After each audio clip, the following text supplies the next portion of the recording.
Hi, thanks very much for joining me again. What we're looking at today is, let me introduce you to the Prokraft ice cream scoop kit, which time of doing the filming comes like so. Let me show you what is in the packet. I've got one ready. First of all, there's the main scoop part.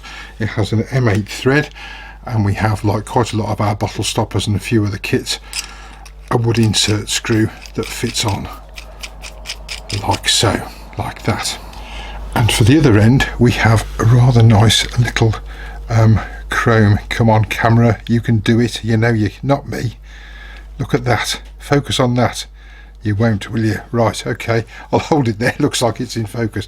A nice little chrome end cap, and with it comes quite a small but rather handy thread, which takes a hex key in one end and has a little point in the other end, and that is for the other end of the scoop, and that makes it a turn between centres kit. So the first thing I'm going to do today is, I have a blank on the lathe already. I think it's Sapele.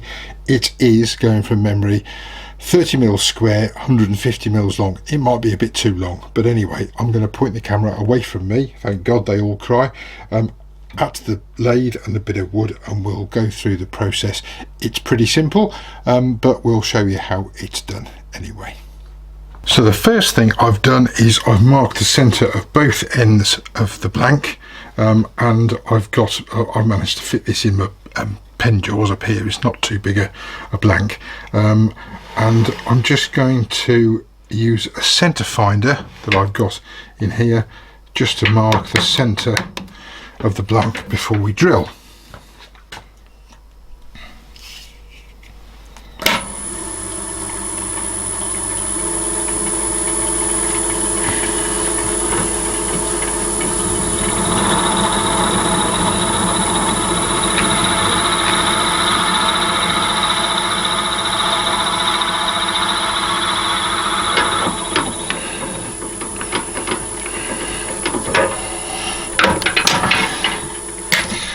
So the centre finder is used because it doesn't move and you don't get what's known as drill wander. It doesn't happen too much with Sapele, but with some very grainy woods you find the minute you touch a high-speed steel drill bit onto the end of it, you'll get a slight wobble like that. Not critical on this, but if you're drilling a pen blank where it's going to come out the other end, particularly a long one, you'll find it doesn't come out right in the middle, it'll come out at the side. I've gone off the subject a bit. So I've got my starter hole here. I'm now going to use an 11.5mm drill bit. Now it does vary depending on what type of wood you're using. Normally 11.5mm is okay.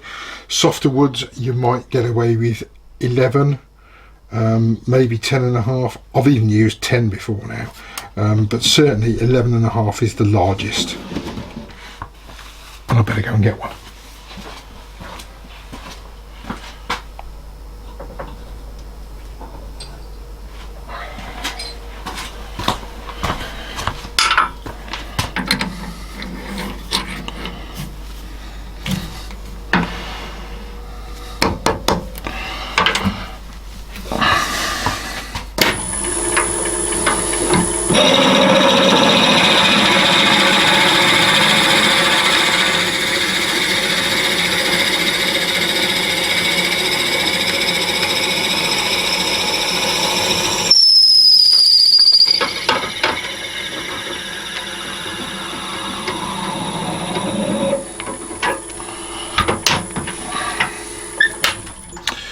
You need to ensure that you've drilled sufficiently for the full thread of the ice cream scoop part to fit inside, and you can test it just by doing that to make sure it goes all the way in.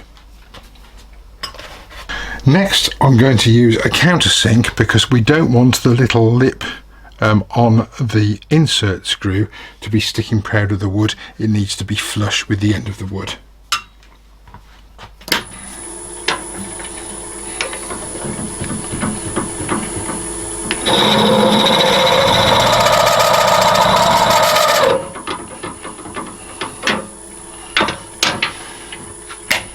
So we've now got our hole countersunk, and we can just screw in our wood insert screw.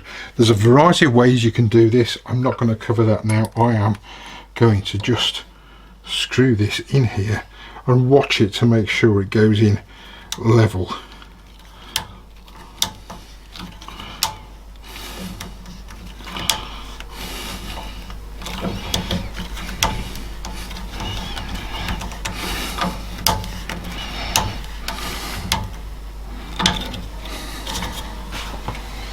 So, wood insert screw in, that is end number 1 ready. So I've now taken my blank off with the wood insert screw, and I've mounted another chuck, and I've got one of our heavy duty mandrels here. You don't have to do it this way if you don't want to. You can just not use the insert screw and just turn it between centres a different way, but this is the way that I like to do it. You'll find it's quite handy that this diameter is roughly the same as the one on the ice cream scoop part. So I'm going to screw it on the end here, and what we're now going to do, having checked that we're roughly centred here, is get another centre finder, and we're going to make a little hole for this thread here for the other end. Now it's an M4 thread, which is 3.85 millimeters at its widest point, so I think we will have a 3.5 millimeter hole for that. Righty-ho, centre finder. Small hole, it requires a small centre finder, which I have got somewhere. There we go.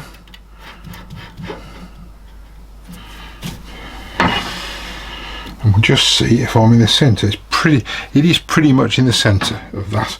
I'm not sure whether the camera and the light will quite pick that up. It's casting a shadow, but anyway, right, we will just pop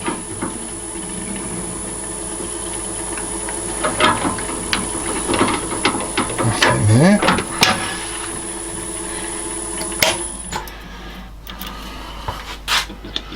and we'll get a 3.5mm drill. So I've got my 3.5mm drill. This time, for this little thread, we don't want it to go all the way in. We need a little bit sticking out so we can screw the knob on the end of it.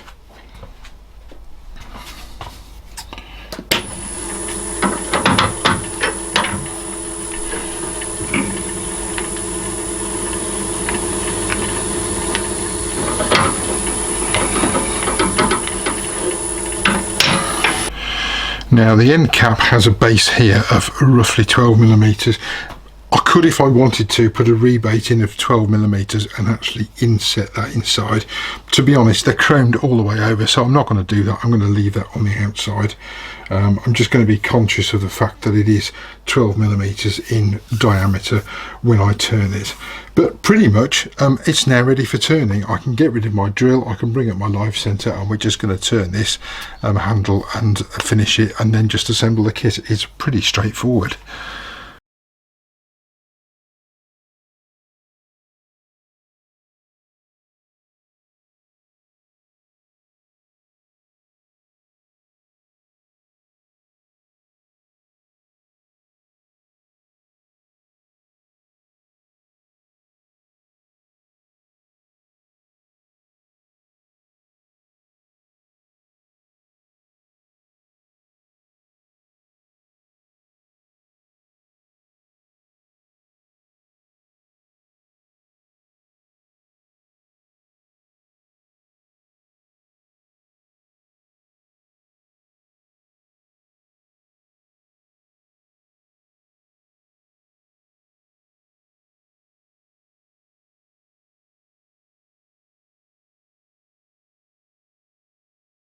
So when you're happy with your shape, and I'm not entirely sure I am happy with this one, you can take it off and assemble it.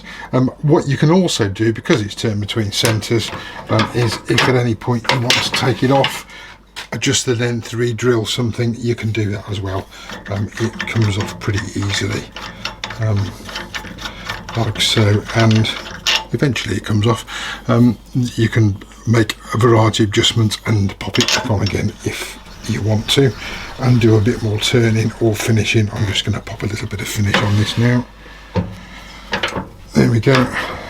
It's back on again in exactly the same spot it was before. So a little bit of something, and then we'll look at putting the thread in this end.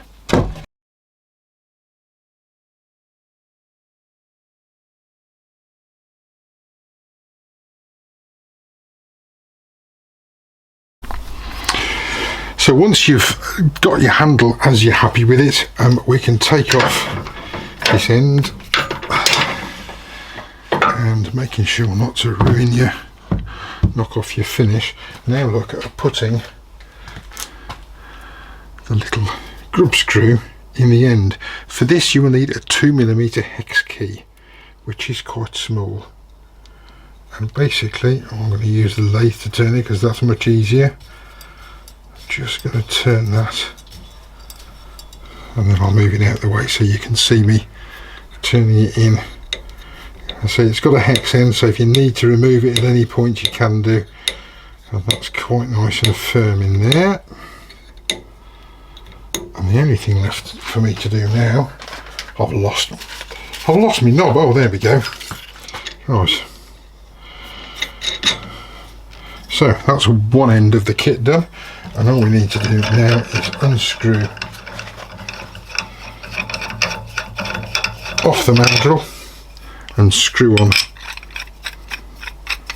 the ice cream scoop part. And this really is quite a long one. I have to say, I think maybe 150 mils is a bit too long, but it's quite a nice thing. I'll get a good hold of that. My hand nearly fills it. There we are. Let's get that in the camera. So you can feel this when you're turning it as well, to get yourself a handle that's comfortable. But that's quite a big and impressive kit. Another advantage of this design, because we've nearly thought of everything, probably not quite. When you've used it, you can unscrew that and you can wash it without getting your handle wet. It's not dishwasher safe, but you can wash it in warm soapy water, dry it off, and then pop your handle back on again. So there we go. That is the Prokraft ICS, I think the code is Ice Cream Scoop Kit. There we have the finished kit. As I say, I think maybe 150mm blank might be a bit too long. This has made the entire kit turn out at about 255mm, just over 10 inches. So that's quite a hefty ice cream scoop. But then if you're making something, you want it to be unique and you want it to be different, and you want people to notice it, and I think they certainly would do with that. I will go and see Mrs. Prokraft, see if she'll scoop me a bit of ice cream, and we'll show you that too, because we've had them on trial and they do actually work. That's the most important thing. It scoops ice cream. So as always, hope that's useful. I'll take a still of that and pop it up at the end of the video, and I hope you found that a comprehensive guide to fitting one of these kits. Thanks very much for watching. We'll see you again soon. Happy and safe turning, box making, whatever it is you do in your workshop. Bye bye for now.